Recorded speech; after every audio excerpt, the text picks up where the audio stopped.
Watching is there to remind me. So everyone, welcome to this session on the meaning making, the kinds of meaning. For the last 3 weeks, we've been going in deeper into neurosemantics, the neurology, how our neurology responds to our semantics, our meaning. So that's why this week we are going into the kinds of meaning. And this session is part of our monthly neurosemantics series. We also have series on relationship, meta coaching, and parenting. Some of you are here for the first time, and there are others who have joined these sessions before.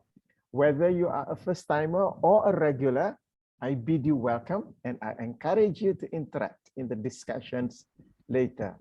And for those of you who are meeting me for the first time, I'm Mazuki. I'm a neurosemantics trainer and meta coach, and I'm also representing Malaysia in the international leadership team of the International Society of Neurosemantics. I help people like you to systematically develop skills in leading, communicating, and coaching to bring out the best in yourselves and others. In the 60 or 90 minutes together this evening, we'll be discussing primarily on the kinds of meaning. I will pause every 10 or 15 minutes or so, every 1 or 2 points, in order to invite questions, comments, and contributions. That's the thing about having sessions in Zoom, that I need to bring in the pauses. Otherwise, I know that it's difficult for you to ask questions if I don't pause. And basically, the intention for pausing as well is so that I can have a sip of water after speaking about 10 or 15 minutes or so. Yeah. And as you are familiar, my style is to be light and humorous. So if I laugh or smile, I'm never laughing at you, but at our own silly human qualities. My purpose is to lighten things up, reduce being serious, and to be more real. I again welcome those of you who are here already. This session, I'm recording it because I know that there are quite a number of friends who have registered for this program. At the same time, they are not here because of some things that come up with. So, and people know that they'll get the recording at the end of the session. There are people, because when I look at the clock, 8 o'clock, 8 to 9 o'clock is prime time for people who have small children. So they know that they'll not be able to join us live. However, this recording is for their benefit, so that they can view it later. Yeah. So for this particular session, we are going to be looking into how we human beings make meaning. In the words of, I put there a quotation from Aldous Huxley: experience is not what happens to you. It is what you do with what happens to you. So it is not about the things out there. It's because of the meanings that we make. We are the ones who's creating that experience. So in the situation of the lockdown, with COVID, we have lockdown. So some people are experiencing the lockdown in some ways, very diminishing ways, and some people are experiencing the lockdown in different ways. Everybody's experiencing lockdown, however, the experience is different. When it comes to meaning that you and I make, there are many questions.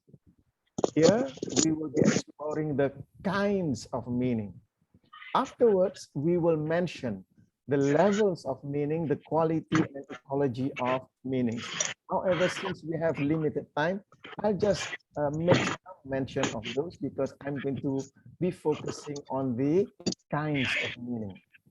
And understanding meaning is essential because before you can actualize your highest and best, you first have to find and create inspiring meanings for your life. Meanings that are wonderful, exciting, that elicits your highest visions and passions. You can't unleash your potential without creating great meanings which unleash your energies. So that's why we are talking about this meaning process.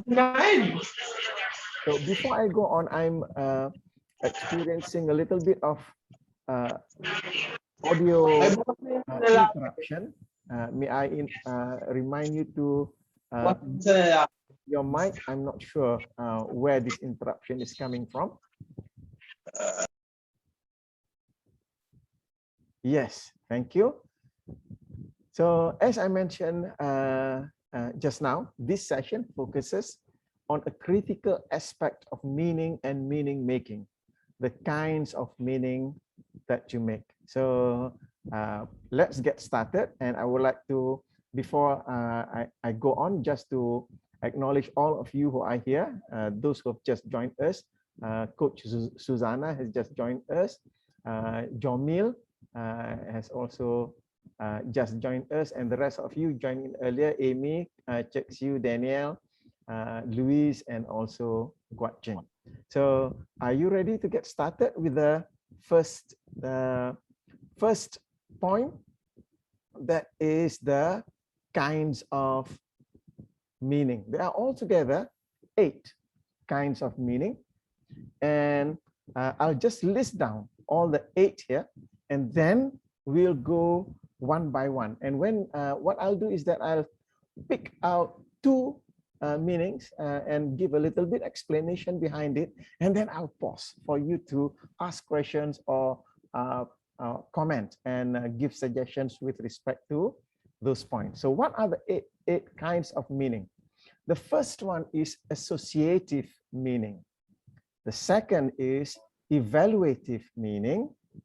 The third is metaphorical meaning. The fourth is representative meaning. The fifth one is editorial meaning. The sixth one is linguistic meaning. The seventh one is perceptual meaning. And the 8th is intentional meaning. So I hope that in the 1 or slightly over 1 hour together, I'll be able to cover all of these 8 kinds of meaning. So let's take the first one, that is associative meaning. The first meanings that you make are the associative meanings that you make by accident. Meanings that we make accidentally, accident of time, space, birth, environment, context.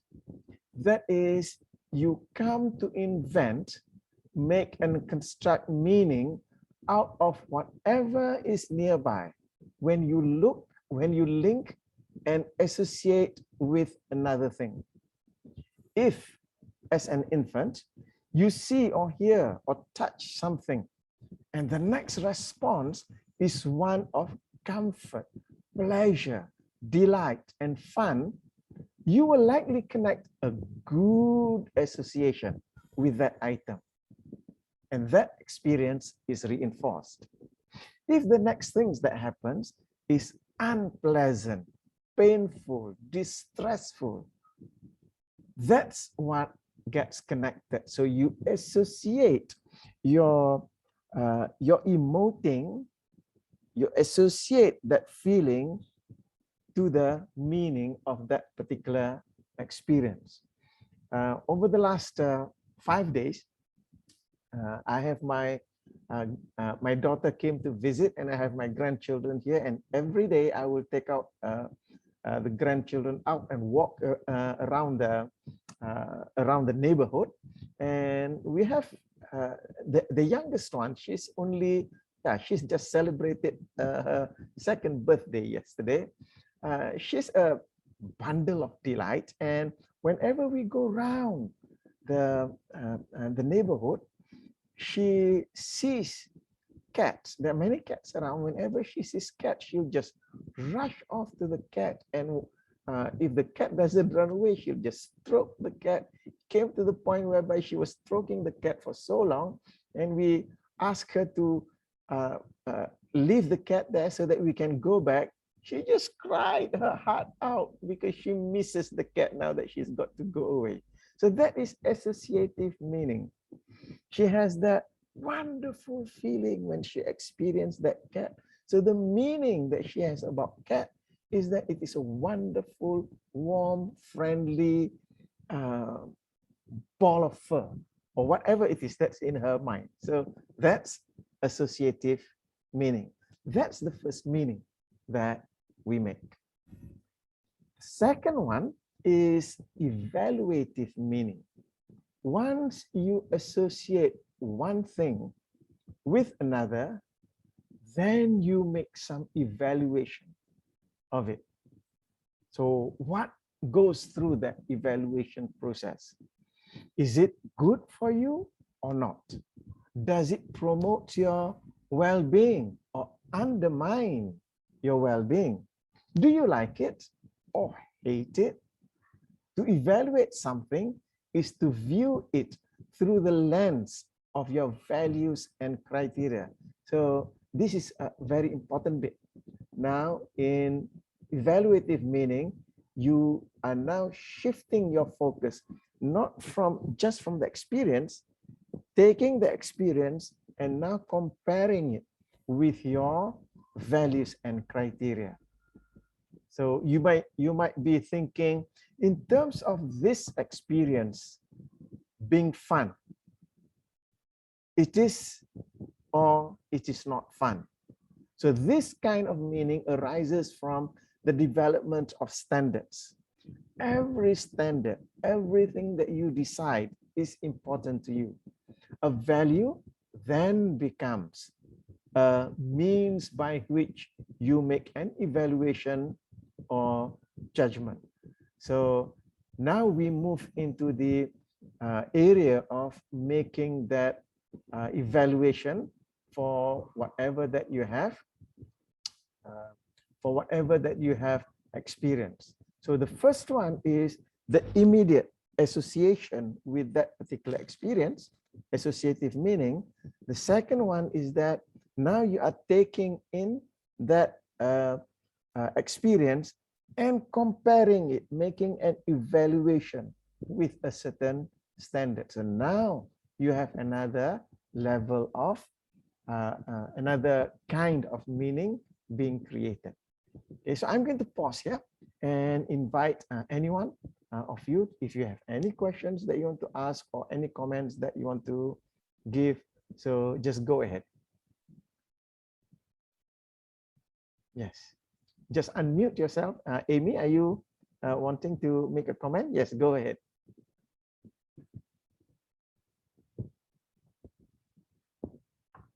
You are still muted, Amy.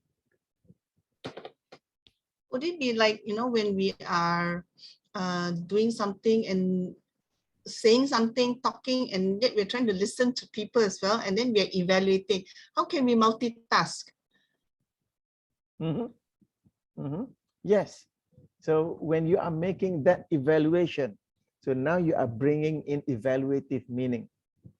Yeah. First experience is just to experience the people. Oh, there's so many friendly people here that I'm talking to, I'm meeting here. And then the moment you start speaking, you are bringing in some judgment. So and that's also how people, they might be in a group or meeting. They are so people are so friendly, they feel so comfortable, and when the spotlight comes to them and they start to freeze. And now the evaluative meaning comes in. So probably meaning of, are the people going to be impressed with me or not? What if I make a mistake? So those meanings starts to come in. Yeah.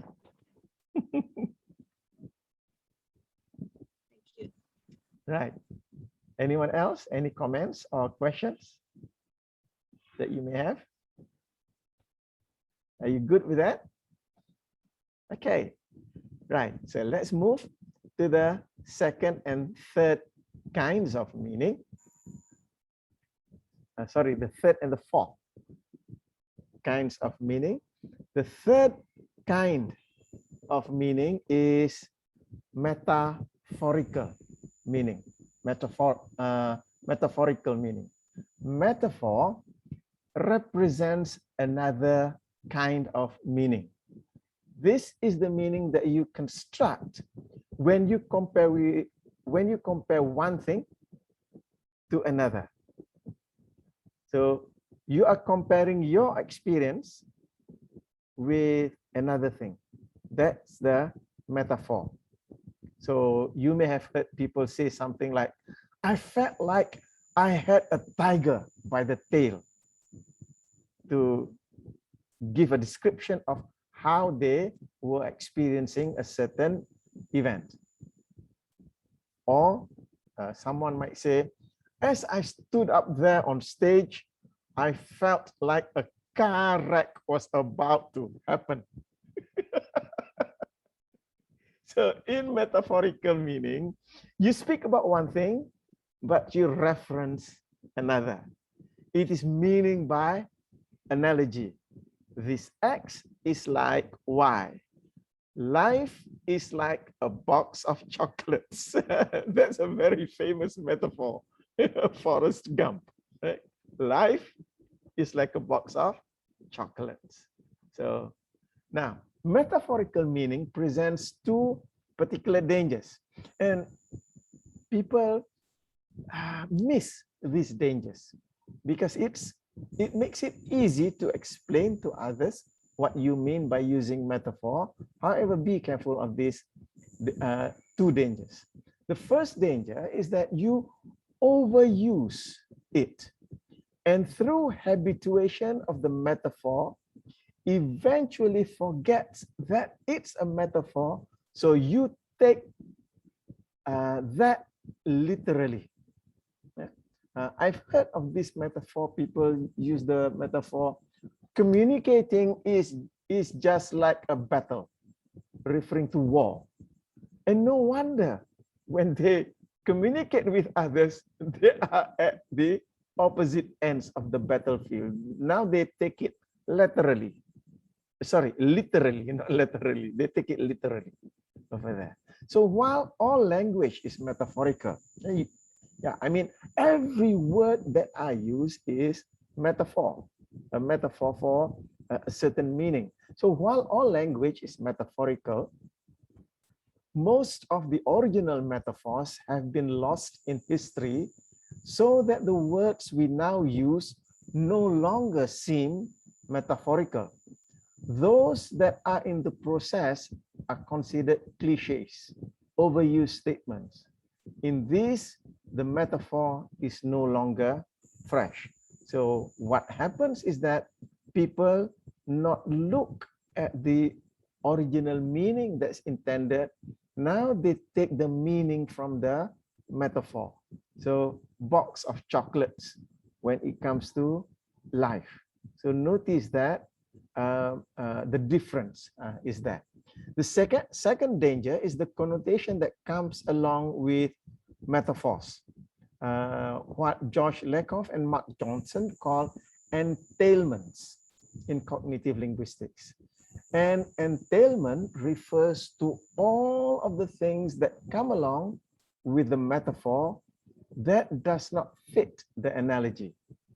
This explains why you can take and extend any and every metaphor too far beyond what the metaphor can be applied to usefully and create distortions. So life is like a box of chocolates. The reference there is in terms of variety, because in life, there is a lot of variety, and that's all it is. However, when you try to decipher life from a box of chocolates, then you get into cognitive distortions. That's what it's referring to. Yeah. Okay, so that's the third one, metaphorical meaning. The fourth one is representative meaning. Representative meaning.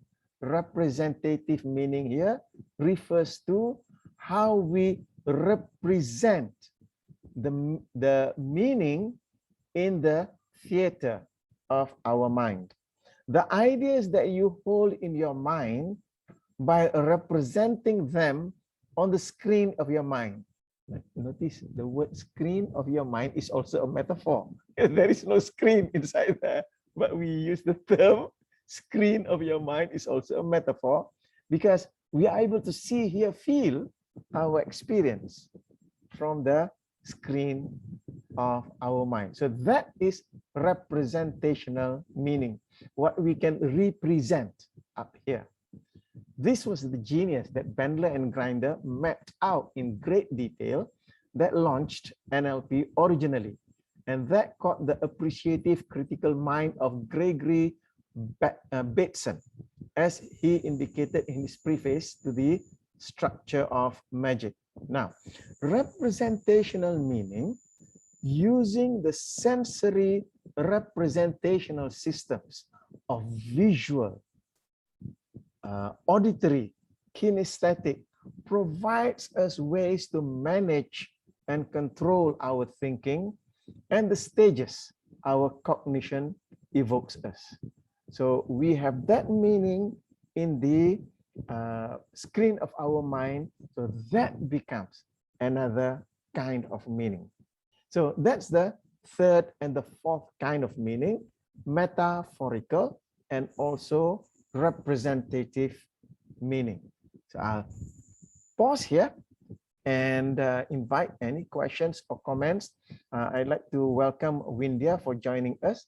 So anybody's got any question or comments? Mazuki, when Yes, do go. we use representative meaning? Like in what situation? Thank you for asking that. You see, we have all of these meanings. We are running through our lives with all of these meanings. So when we talk about meanings, it is not just one. After we go through these 8 kinds of meanings, there are other dimensions to it. I'll be mentioning about those dimensions. However, in terms of kinds, we are operating from all 8. Just know that. Just know that these are the different ways of us creating meaning of our experiences. And good that you asked that question, because the key thing here is when we acknowledge that we have all of these different kinds of meaning, to be able to bring them together and to be able to view our meanings from our experiences from the richness of all of these, and not to be caught in any one of them. For example, if a person is let's say, giving the example of Siesha playing with a cat. So the last cat that she played just now outside there, as Siesha was stroking the cat, another cat passed by, and the cat she was stroking hissed at that cat. And Siesha was startled and she started crying. So that is and as could be an associative meaning that she may have developed from that. So if she goes on with her life holding only to that meaning, notice that she'll be depriving herself from the pleasure of enjoying cats in her life, right? So noticing that sometimes know that our associative meaning is limited. Our metaphorical meaning is also limited. Our representative meaning is also limited. However, when we bring all all of them together to be able to bring to a resourceful meaning about things out there. Okay, hope that helps. Guat Cheng. Thank you. Thank you. Thank you. Yes, anyone else has got any comments or questions? Hi, Maluki. Yes. Susanna here. Can you just elaborate more about when you just operate, like what we are learning here, we have 8, you're offering us to learn about 8 kind of meanings, associate, representative meaning. So what will happen to a person, like just now you're saying that if they only rely on one meaning, like you're saying about the cat just now, if you hold to the cat that is, she's not happy with the cat, she's so sad of the cat, then she hold that meaning. What about how to make that person to have more meaning other than one meaning, and what will that be good to us to have more than one meaning? How would that help us in life? And how would that only one meaning lead our life? Yes, thank you. Thank you. I would like you to use the term blind side. If you are familiar with that term blind side, for example, when we drive the car, don't just look at the rear view mirror that you have in the middle of the car. You need to use the side mirrors as well, the left and the right, because the side mirrors give you more detail about the blinds. Otherwise, you might be blindsided by a motorbike that might be passing on the left or the right if you don't use the side mirrors. So similarly, if you are just relying on, say, one kind of meaning, then you are, I'll use the word poor. Poor in the context of your view of the world is only very limited and you can be blindsided by it. So in the context of associative meaning, so she might be startled by the cat at that point in time. At the same time, when she goes, I hope, when she comes to the point where she's able to reflect on it, she can also think of other cats that are that did not behave in that particular way. So taking all of the different meanings, then she can come to a more wise outlook about things, that cats can behave in this way or can behave in other way. So similarly, when it comes to human behavior, human interaction, if we were only to rely on one meaning about people's behavior, then we can be blindsided as well. So to be able to take into account that people behave in different ways, so this will allow us to have greater flexibility. Going out, meeting people, noticing people behaving in one way, and because we have the ability to hold many different dimensions of meanings about people's behavior, allows us to respond in ways that are more useful in that particular situation. And going on to the point when you mentioned about, so how do we get people to look at the different ways about meaning? So that's where the skill of deframing and reframing comes in. So that's another topic, is about looking at a certain map that people have, that behavior equals to this, EB equals to IS, the external behavior equals to this internal state, to be able to unpack that, to deframe that, and look at, so how differently can I look at this particular behavior? So inviting people to be asking themselves the question, how differently can I think about this, will invite that that wider perspective to what's happening out there. I hope that gives some indication to you, Susanna.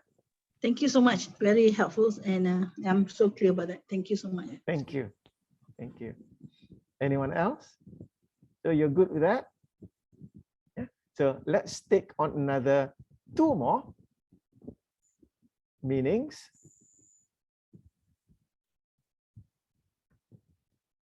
The next meaning is editorial meaning. Any one of you is nowadays people are content creators, video creators. So have you ever edited your own video that you have created? So editorial meaning refers to that that activity that we do. We edit what's in our mind about something. In NLP, the distinctions within each of the representation systems that indicates the qualities of the sights, sounds, sensations, and so on were originally called pragma-graphics. So those of you who have been in NLP for a long time,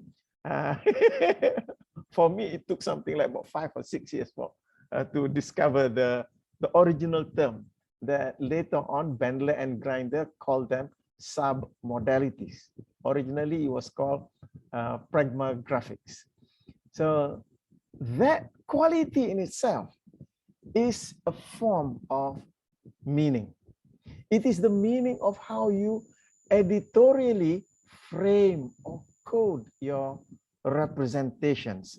That is, with any inner mental movie, you can edit it as close or far, bright or dim in color, or black or white, and so on. These qualities that you then give the representations gives them a certain feel or tone.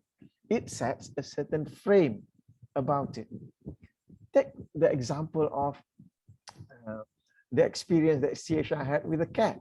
So if you were to imagine you stroking a cat, if you were to edit that representation in black and white, far, and seeing you stroking the cat, your experience of that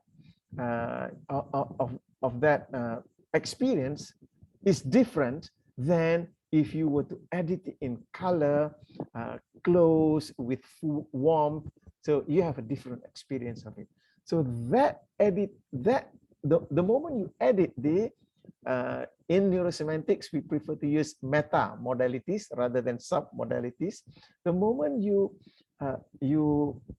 edit the meta modalities, then it becomes a different meaning in itself. Okay? So one of the videos that I enjoy watching from time to time, this world traveler by the name of Drew Binsky, his goal is to go to all of the countries in the world. And I think right now he's down to one more country that is not visited because of COVID and all this. The thing about it is that wherever that he goes, as I can't help it but begin to notice how he's editing his movies, is that wherever that he goes, he looks for the good in people. So even though he is in a place whereby it could be a village where people are so poor, the way that he presents his movie is about the wonderfulness of human nature.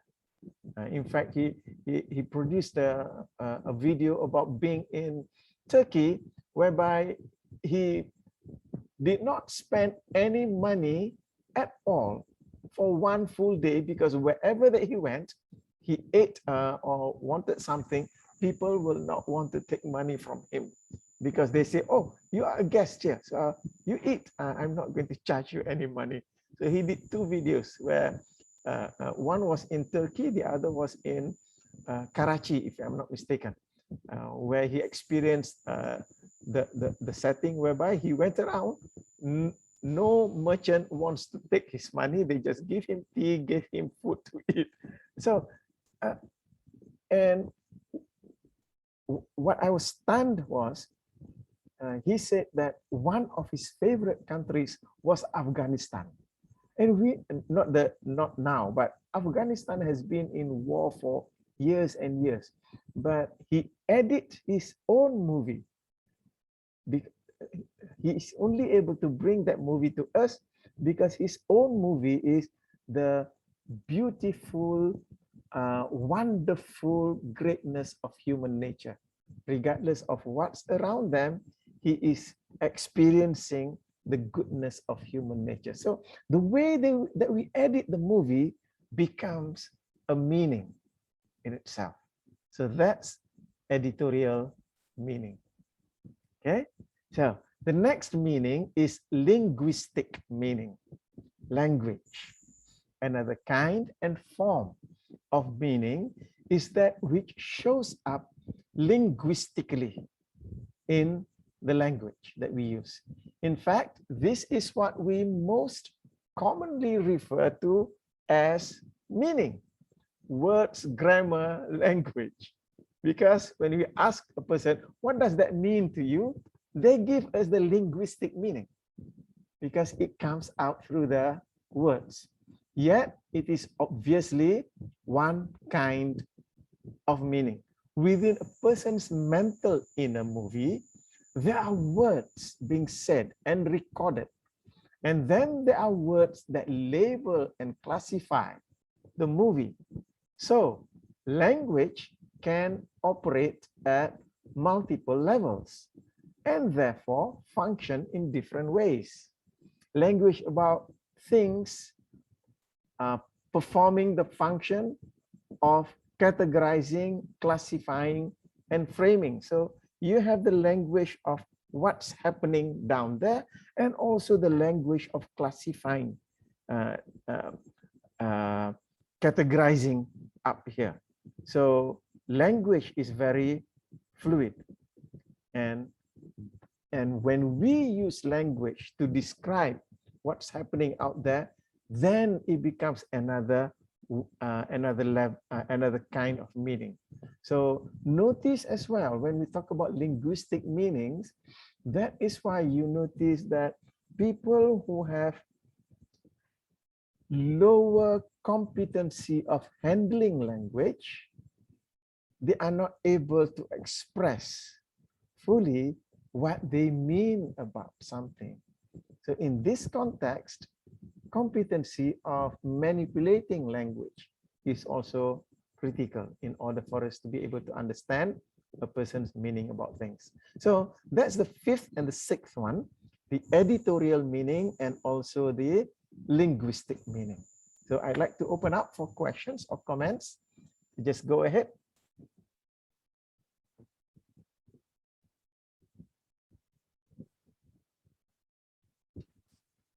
Yes, Amy. So, if editorial meaning, can it be that I choose to see things in a certain way, I edit it, right? Like when I go into a class and we're teaching, and I say that everybody here is clever, right? I think people respond that way too. I'm not sure about Paula, whether you feel that way about students. But we go in and then we just see that, you know, things are going to be good today. It's going to be exciting. And some people think that we are like wishful thinking, but it's it helps to set my mind to that and I think phrase it that way. So I've heard it said before, when you seek good, you will find good. Yes. Something like that, right? So yeah, I'm going to continue to edit stuff. Oh, yes. Yeah. And when we travel, it opens our mind so much, huh? And yet, like that guy, he can still find the goodness of people. Oh, yeah. I love that story. Thank you for that. So some of his videos, when I watch it, I can feel tears coming down because he'll be meeting with people who have hardly any food to eat, who have hardly any home that they can, a place that they can call home, and yet he's able to see the goodness and beauty in these people. And I said, wow, that's a powerful editorial meaning that he has about people. Azuki, what's the name of the movie? Oh, the YouTuber is called Drew Binsky, D-R-E-W, Drew Binsky, B-I-N-S-K-Y. B-I-N-S-K-Y. Yes. Okay. Thank you. I have to admit that I sometimes watch his videos to be inspired.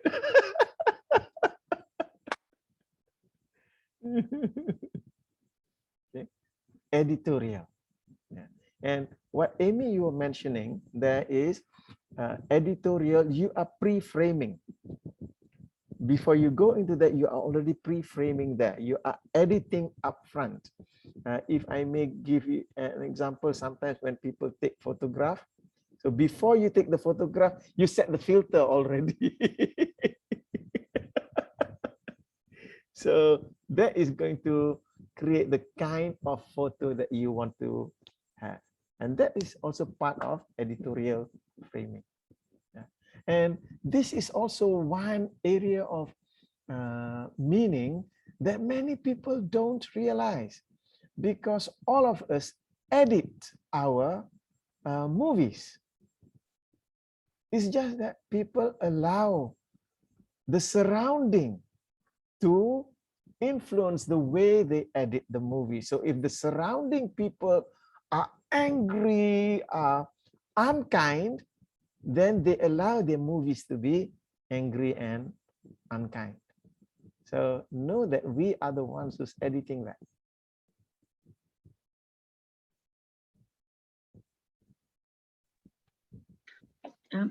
Marzuki, can I? Yes, go ahead. I'm referring to the evaluative meaning. Evaluative meaning. Okay. When like we parents, children, friends, when we are looking at evaluative, to maybe to a parents, that meaning based on the experience that they have, the system representative meaning that they have a different meaning that the child might have due to the distorted generation and the movie mind of that children, right? So then they start evaluating. This is what I just want to have some exposure from you about the parents who already evaluate that meaning to something, and to the parents that meaning is a stick. It's like it's not flexible. It's rigid. It is a meaning that everyone should take. And when it comes to the children, the child says, because the child evaluate to his own experience what is good to them, what is not good to them, and the DDG that they have, the experience that they have. So they evaluate it that as that is not good to them, right? And as because this is what's happening in outside world, the real world. So how do we as a person who understand that this comparison of the meaning through the evaluative meaning that you are sharing, how do we help this situation? Yeah, okay. So thank you very much for asking that question. So now, Coach Susanna, when you ask that question, you are bringing us into the next point, which is the perceptual meaning. So what I'll do is I'll go into this next point and bring in what the point that you have mentioned here, because it has all got to do with the meta programs. It has all got to do with the meta programs. So how we help parents to do that is to bring to their awarenesses their meta programs, or another word that I use for people who are not used to the word meta program, I use the word autopilots. Many people can understand autopilot. When I say meta program, some people may not know it, but we have all of these parameters operating as autopilots or meta programs. So how you can help those people is to bring to their awareness that they are running certain things on autopilot that they may not be conscious about. Yeah? And sometimes people get into sour relationships or break off in relationships not because either one is wrong or either one is terrible. It's just because they are running on meta programs that are causing them to be at odds. Yeah. So let me just bring to our discussion the next kind of meaning, which is called the perceptual meaning. Perceptual refers to how we perceive the information is already creating a certain kind of meaning.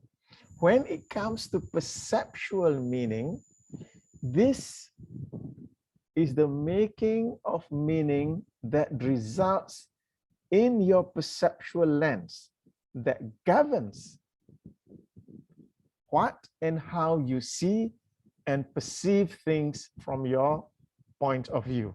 So if I'm looking for my glasses. So if I were to give the example of perceptual lens, as a person who wears glasses, when I put on my reading glass, this is my reading glass, then I can see my screen a little bit clearer as compared to when I take off my glasses. It is a little bit blurred. However, I can still see Amy smiling just now, even though not as sharp as when I put on my glass like this. So when we talk about perceptual lens, it is this lens. Yeah. So that's why you notice some people on a very hot day, they take out this Ray-Ban or whatsoever, wear dark glasses to reduce the amount of light. So that's how perceptual lens work. So in perceptual meaning, it is your thinking patterns and your thinking style. Do you think optimistically or pessimistically? Which style characterizes you? You have constructed meaning to such a degree that now the meaning has stuck and become so habituated, you see the world through those meanings. So referring to the parents that Coach Zana mentioned just now, that parent may have already created meanings about the child to the extent that that parent is now seeing the child only through that lens. That parent cannot see the child through another lens. However, because it is a perceptual filter, that parent doesn't even know she's wearing that lens. So to be able to bring up the meta program that they're operating, and for many people, you bring that up, it becomes a life-changing moment for them. Those meanings are now your perceptual lens, or what we in NLP, we call them meta programs. With perceptual meanings, it seems that the meaning of something is out there. What we say is that there are no meaning out there. However, because of that lens, it seems as if the meaning is out there. That's how you see it. It looks optimistic or pessimistic, but it is not.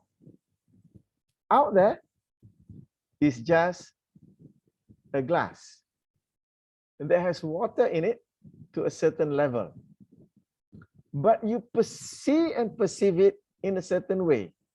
If you are wearing the glass, the perceptual lens of pessimism, then you see this glass half empty. If you wear the lens of optimism, you see this glass half full. So it appears as if the meaning is out there, but no, it's the lens that's causing you to see that meaning. The meaning that governs your perception originally came from how you meta-stated it. That is a meta program. It is a solidified meta state and integrated inside the way that you look at the world. So this is perceptual meaning. You have created meanings before, it becomes habituated, and later on it becomes your way of looking at the world. And now it appears as if the meaning is out there. So when they argue, let's say with their partner, that's why they say, that's true. My partner, my husband or my wife, she's stubborn. It's true because that's how I see them. Notice the finger pointing. Yeah, something's happening out there, but because of the lens, it appears that the meaning is out there. Okay, so that's the perceptual meaning, number 7. And the last one here is intentional meaning. Sometimes we use the word meaning as a synonym of intention. When you ask, what do you mean by doing that? You're asking for the person's intention or purpose. What I meant by that was A or B or X or whatever. You might say, as you try to express the intention behind the communication that was misread. Yeah. So this kind of meaning comes from your intentional level of processing intention. So this is another kind of meaning, the intentional meaning. So the intentional meaning is not just at the lower level, it goes through the intention level of processing intention. So that is also another level of meaning, another kind of meaning.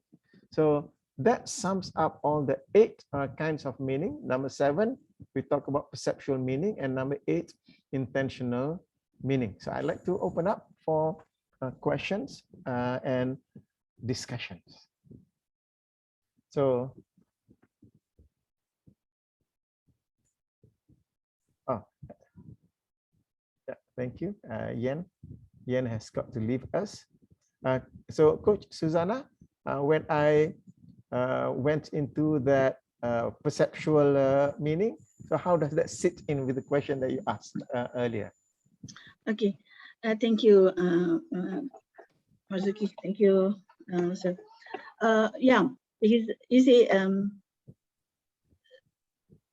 seeing things much more easier now because you see, we understand. I mean, being a trainer of NLP, we understand the meta program, but how do you present about this perceptual lenses? The way you were sharing just now, make it easy for me to explain more about how the meta program created through the perceptual lenses that we have, that it makes a frame of mind that we hold that become the meta program. We're already stuck in that, and that becomes our meta program.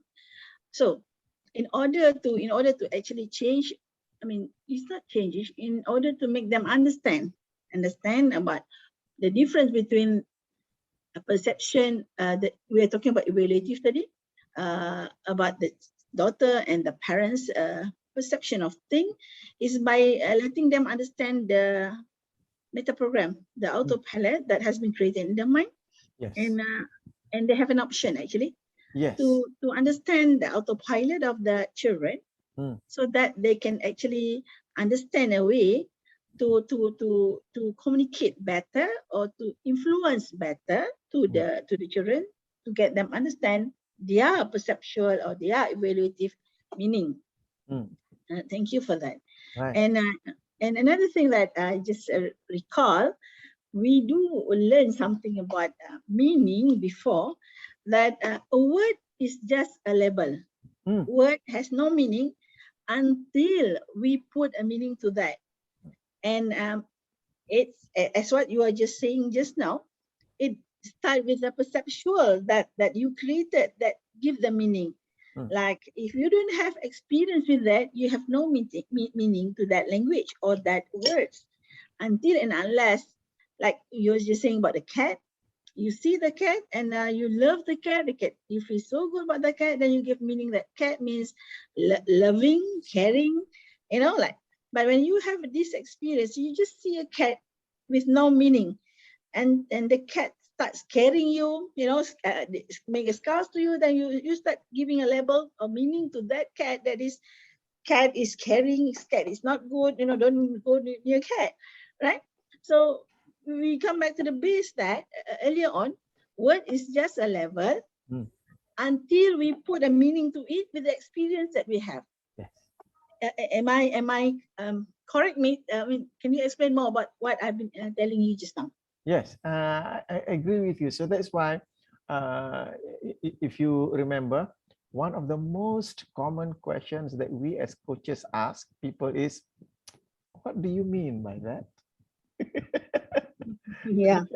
A person's word, a person's behavior carries that person's meaning. We don't understand that. Yep. So that's why we ask that question. What do you mean by that? Right. Sure. So thank you. Thank you so much. Thank you so much. When you gave that example, a person's label, we put a meaning to it. This is a very often repeated story. I believe Guat Ching is very familiar with this story, Danielle as well. When my eldest granddaughter was about 3 or 3.5 years old, so coming back from work, I was playing, funning around with my granddaughter. I'm her best playmate. So one day she says to grandfather, you are my best playmate. So this granddaughter is already 13 now. So she was about 3.5 at that time. So we were playing this rough and tumble game. She loves the rough and tumble game. All of a sudden, she whacked me across the face. Okay, so meaning. So I was first triggered to the meaning of a whack across the face. Grandfather, some more. So that's not very good. So I was stunned and I looked at her and said, Grasshopper, why did you do that? I call her Grasshopper. Her name's Azara. Why did you do that? And the moment I asked that question, I said, wrong question to ask. That's the interrogation question. Only a special branch asked that question. And she was stunned. And the look on her face was, what did I do wrong? Did I do something wrong that grandfather asked me in this way, that kind of thing? Luckily, my daughter, her mama, was there looking at us playing together, happily together. And she asked the coaching question. She asked her, Az-Zahra, when you did that, what do you mean by that? So the behavior, what's the meaning of the behavior? I detected that behavior as, I don't know, disrespectful, all of those old folk kind of meanings to it. So I responded in that way. However, Mama asked her the coaching question. What do you mean by that? So, she's up there listening to me. She looked at her mama and said, Mama, it was a happy hit. Happy hit. Pukul sayang. It's just that at 3 years old, she doesn't have the competency to determine how hard or how soft to hit. That's all. And then her mama affirmed to her, does that mean you're happy? Yes, I'm happy playing with grandfather. So to mirror her, oh, you're happy. That's why you did that. So affirming that, only then she can move into correction. It's just that when you hit someone on the face, it can hurt. Try and look at grandfather. Do you think that he's hurt? So I put my best hurt face like that. And she looked at me, oh, grandfather, I'm sorry. I got some kisses on my face. I was happy about that. So this is exactly what you mean by meaning is individual to the person to be able to ask that. Yeah, to be able to ask that. Yeah. Thank you so much. I think that will be much more easier to explain to people who don't learn NLP Yes. about the level of the meaning. When you were sharing your story just the first time I'm listening it,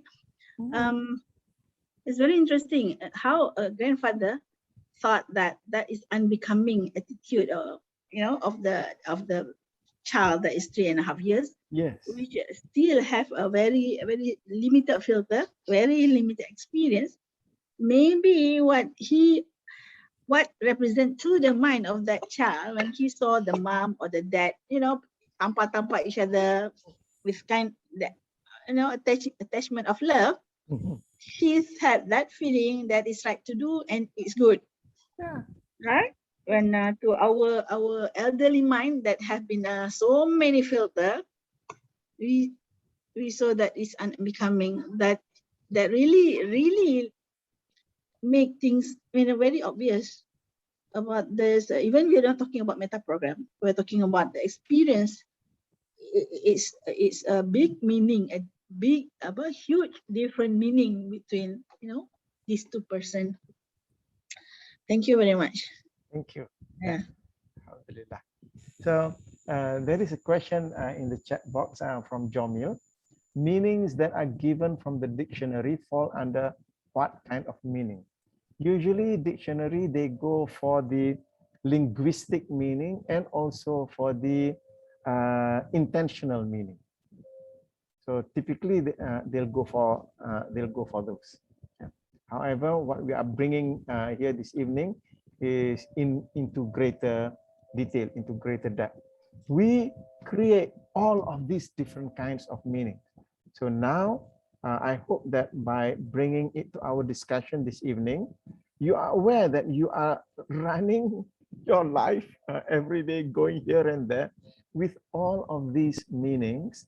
So what can enrich our life is to be able to accept that we have all of these meanings, and this is where the next part is going to be important. Since meaning does not have its inherent quality control, because people can make toxic meanings.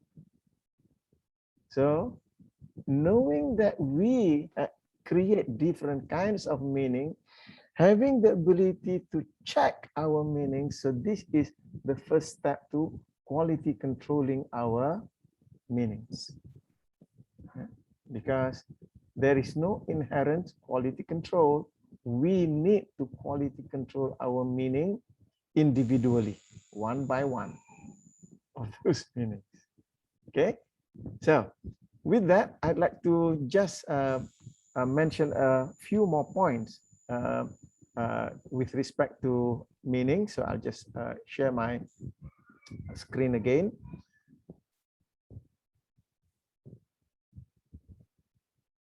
Right, so a few more points I would like to mention here that will allow us to have more resourceful meanings. Is that one is to understand that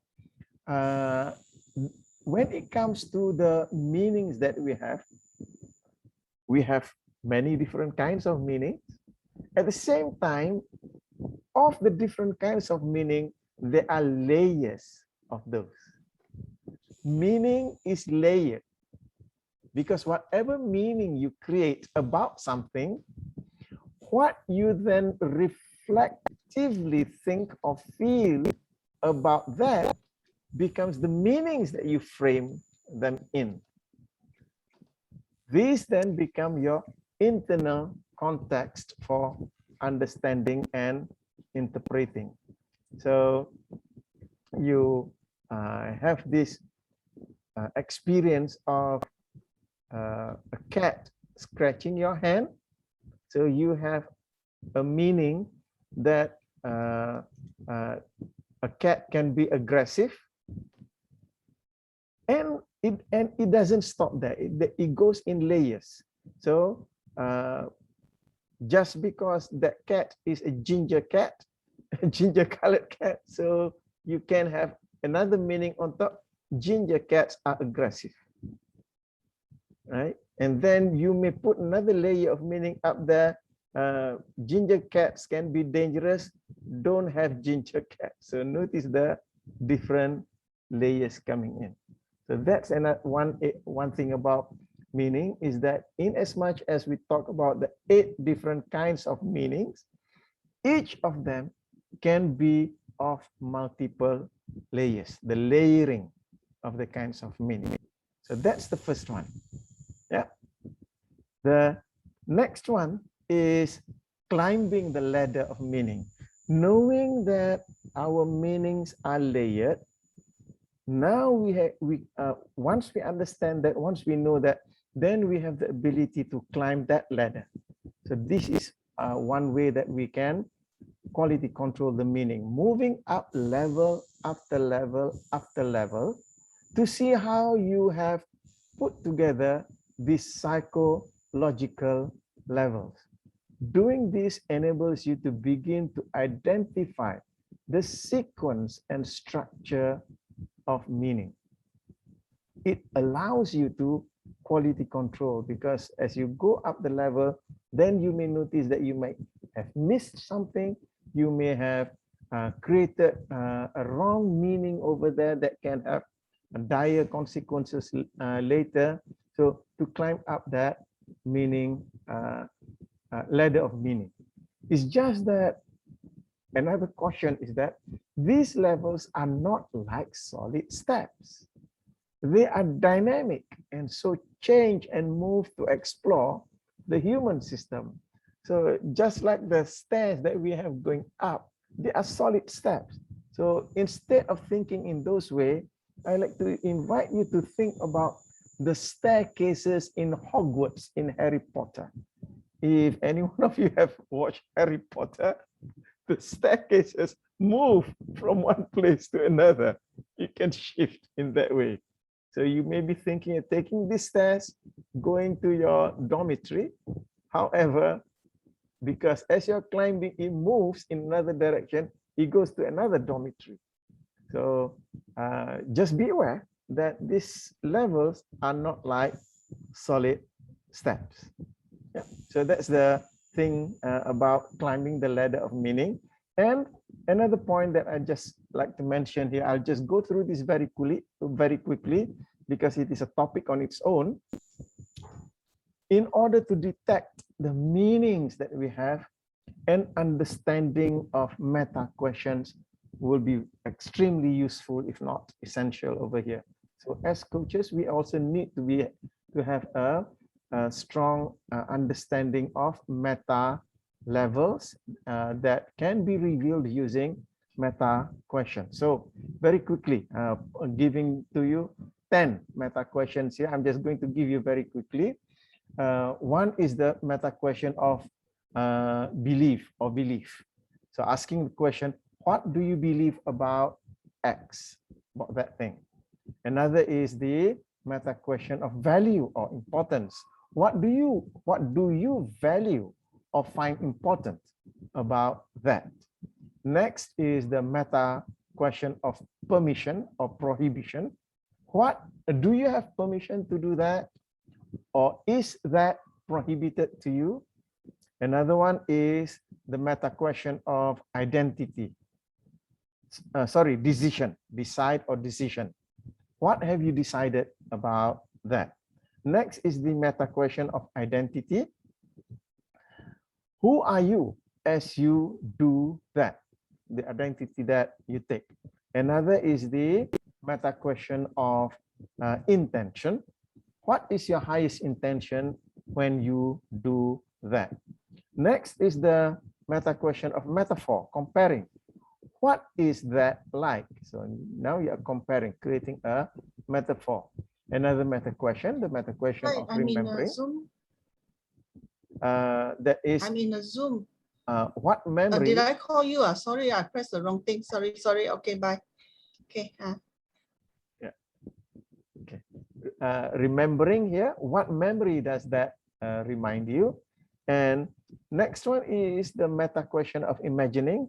What do you imagine as you think about that? And another is the meta question of expect or anticipation. What do you expect regarding this? So this is also, I would say, an essential way for us to psychoanalyze our own meaning making, because meaning does not have an inherent quality control. Having the ability to check our own meanings is essential, because if we were to create weak or disempowering or even toxic meaning, it creates a toxic life that we lead.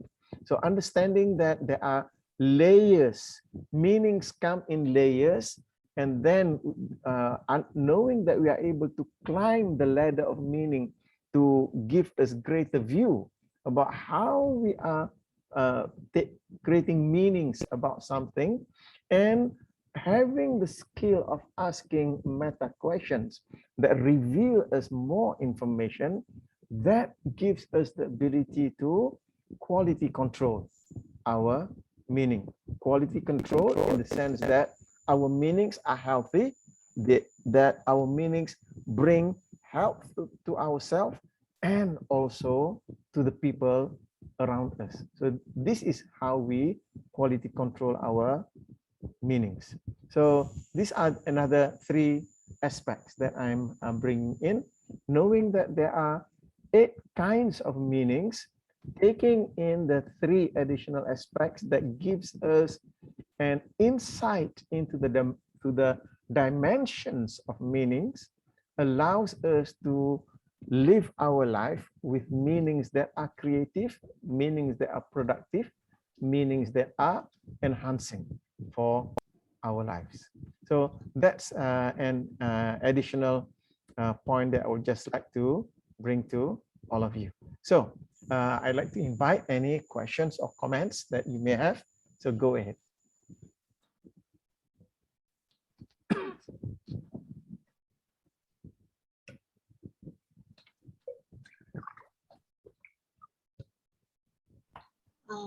Masuki, Yes. I'm trying to phrase some people.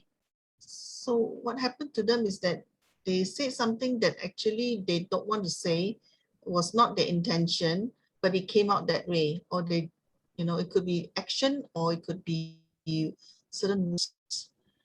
So what happened there? I can't really say I know what happened there. However, if you are the person there with that person, a very good, I would say, habit to do is the habit of mirroring. Mirroring meaning to say, you say back to that person the exact words, the exact sentence that they have said, and check with them. Is that what they truly mean? Because sometimes when people say something, they have a certain intention and meaning they want to convey, but when they say it, other words come out. So when you mirror back those words to them, that brings their attention to what they have said.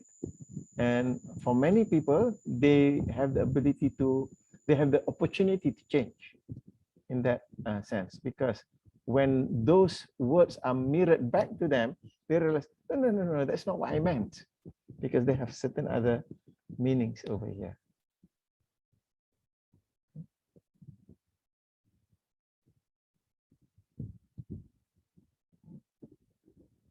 Thank you. I'm just looking at the question that Jomil put in over here. What is the importance of meaning making to the communication efforts of governments around the world regarding the pandemic? Meaning making is all the, I would say, the most important thing that they need to focus on, and not just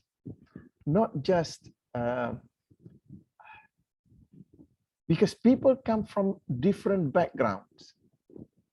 So saying something in one way may mean one thing for one type of people and may mean another thing for different type of people. So that's why in the context of communicating about the pandemic, about the vaccination, it needs to be, the meaning needs to be brought to the people in many different ways. So they cannot just rely on only one way of saying things. So it needs to come in many different ways. Because when I say people come from many different backgrounds, there are people who have absolute distrust towards authority. So the way that you communicate, say the government communicate it to people like us in Malaysia, we have trust in authority, except that we don't have trust in certain people. When the information comes from, in our case in Malaysia, we are grateful that under the pandemic situation, the communication came from the health authority, and we put a lot of trust on the health authority, and that is why a lot of Malaysians are ready to comply. Yeah. As opposed, let's say, to what's happening in the States, the communication was befuddled by the politicians. So it became a political statement rather than a health communication. And because of that, the meanings go haywire. So meaning is important.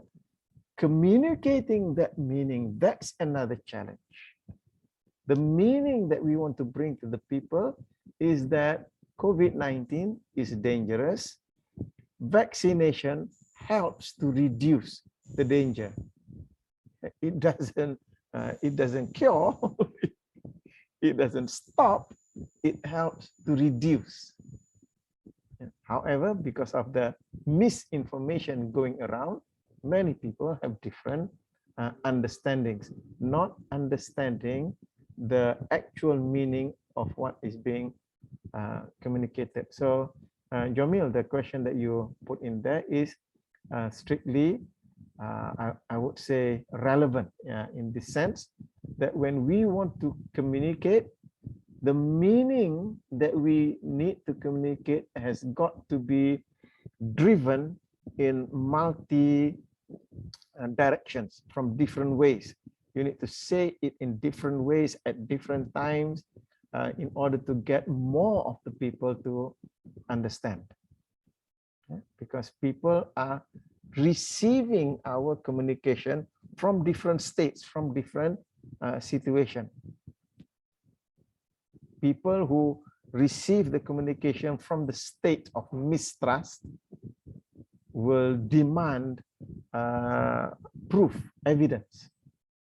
However, people who receive the communication from the state of acceptance will just take in that information. So that's why we need to communicate in many different ways.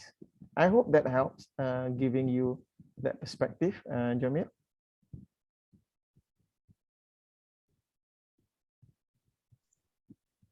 Yes. Anyone else? Mr. Masuki, Yes. I'm Louise here. Yep. Just like to ask, right? This I used to deal with a lot of the teenagers. Basically, is the range between like 16 to 18. Mm-hmm. Okay.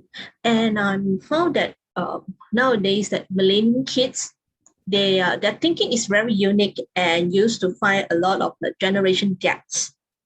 Okay, those kids are unlike our days. Like what my friends that used to say that our parents was able to open our chakra, stabilize my karma by just one single slap. So everything done with like a rotan education, like last time, like what we used to have it. So right now, nowadays, the kids, right, we can't really use the way that what we used to have it. So by knowing all these meanings, like the 8 meanings just now you walk us through, so in order for us to have a better communications or can really drill into the kids, with the kids nowadays, right? Is it like we need to understand their meanings? Okay, listen to them and understand their meanings. And if we spot or find out that there is unhealthy meaning in them, and this is where we come in to guide them, or I can say coach them, and how to refine their meanings to become more healthier and better. Yes, absolutely.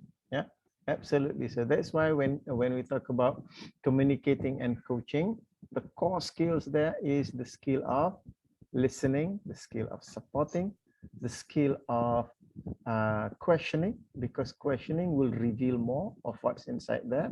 Then the skill of giving and receiving feedback, because if you don't have the skill of giving feedback, the teenager will not want to listen. So there is another skill to it. And then the skill of inducing state. So meaning to say, when you are communicating, you want to be able to induce the state of openness in both parties. Not just the teenager to be open to what you say and you are not open to what the teenager is saying. Sometimes adults fall into that, that trap. They want their teenage child to listen to them. They don't want to listen to the teenage child. Right? True. So these are the skills that we need to have, and especially important with teenagers nowadays, because their world is totally different from ours. So that's why we need to ask them, what do you mean by that? We need to go in understanding their world.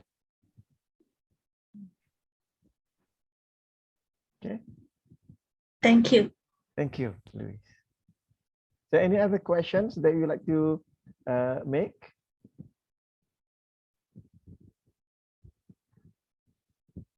So if no questions, we are coming to 9:30 already. I would just like to ask for comments from each and every one of you before we end the session. So I'll just start off with the bottom of my screen. Susanna, any final comments that you would like to make before we end the session? Nothing much. I just want to say thank you for the session. It's very sangat membuka minda dan highlight a lot of things to me. Thank you so much. Thank you, Susanna. And Amy, go ahead. Of course, always thank you for your open sharing. And so today I get a bit more clarity into, sometimes we have like 8 types of meaning, it sounds very big. When we put it down to something practical, and I like the examples you gave us, what your autopilots and all those words. So I'm much clearer now. Thank you. Okay, thank you, Amy. And over to you, Chexiu. You've been quiet the whole session today. Today a bit tired kind of things, yeah. And thank you for this open session, and let me know there are so many meaning of the meaning kind of things, yeah. And Right. and of course, yeah. So and make me will be more like mindful and whatsoever when I say something, when I do something in future, because that might carry a different meaning to someone else. Because what we meant doesn't mean what they get, kind of things, you see. So that's why, yeah. Right. That can avoid a lot of maybe unnecessary conflict and misunderstanding. Yeah. Thank you, Chexiu. And next, Louise. Oh, yes. Honest, this is my very first sessions that I joined the team here. And I'm very impressed and I'm happy I'm here today. And I really learned a lot of things. I did learn NLP and certify as a master practitioner and for the past 1 year. And for today's sessions, right, is are able to see it how really we can apply these NLP techniques even more to our daily lives, especially when it comes to the meanings, right? to me, it's like, wow, yeah, those 8 meaning is just like, is working hand in hand with those techniques that I learned in the past. So see, this is kind of like a refresh my memory again, and how can I really apply what I have been learned? Yeah, especially to those teenagers where I used to deal with. Thank you so much for these sessions. I really love it. Wow. I will come back. Thank you. Yeah, I'm glad that you got those in this session. Thank you very much. And Guat Cheng, over to you. Thank you, Marzuki. It's a very useful session, and I found it useful, and I appreciate it. Thank you. Thank you, Guat Cheng. And last but not least, Danielle, I hope you've completed your 10,000 steps. Hi, yes, thank you, Marzuki. Yeah, I completed already. And sorry that I didn't have much comment tonight because I think like Chexiu, I was feeling a bit tired tonight. But I enjoy your session, so thank you for that. Right. Thank you very much. Appreciate all of you being here this evening. So what we covered this evening is first on the eight kinds of meanings. And then very quickly, I mentioned about the layering of the kinds of meaning, climbing the ladder of meaning, and detecting meaning through meta questions. Now, the reason why we were discussing about this meaning this evening is because before we can actualize our highest and best, we first need to find and create inspiring meanings for our life. Meanings that are wonderful, exciting, and meanings that elicits our highest visions and passions. Since meaning, there is no inbuilt quality control, understanding the kinds of meanings allow us to quality control that. So I hope that this session has given you the kind of benefit that you are looking for. And I thank you for being here with me this evening, and I look forward to seeing all of you again. So with that, I would say good night and take care, keep safe, and I hope to be seeing you in the next session. So thank you. Good night, everyone. Bye-bye. Thank you. Bye-bye. Good night. Thank you. Good night. Bye. Thank you. Bye. Thank you.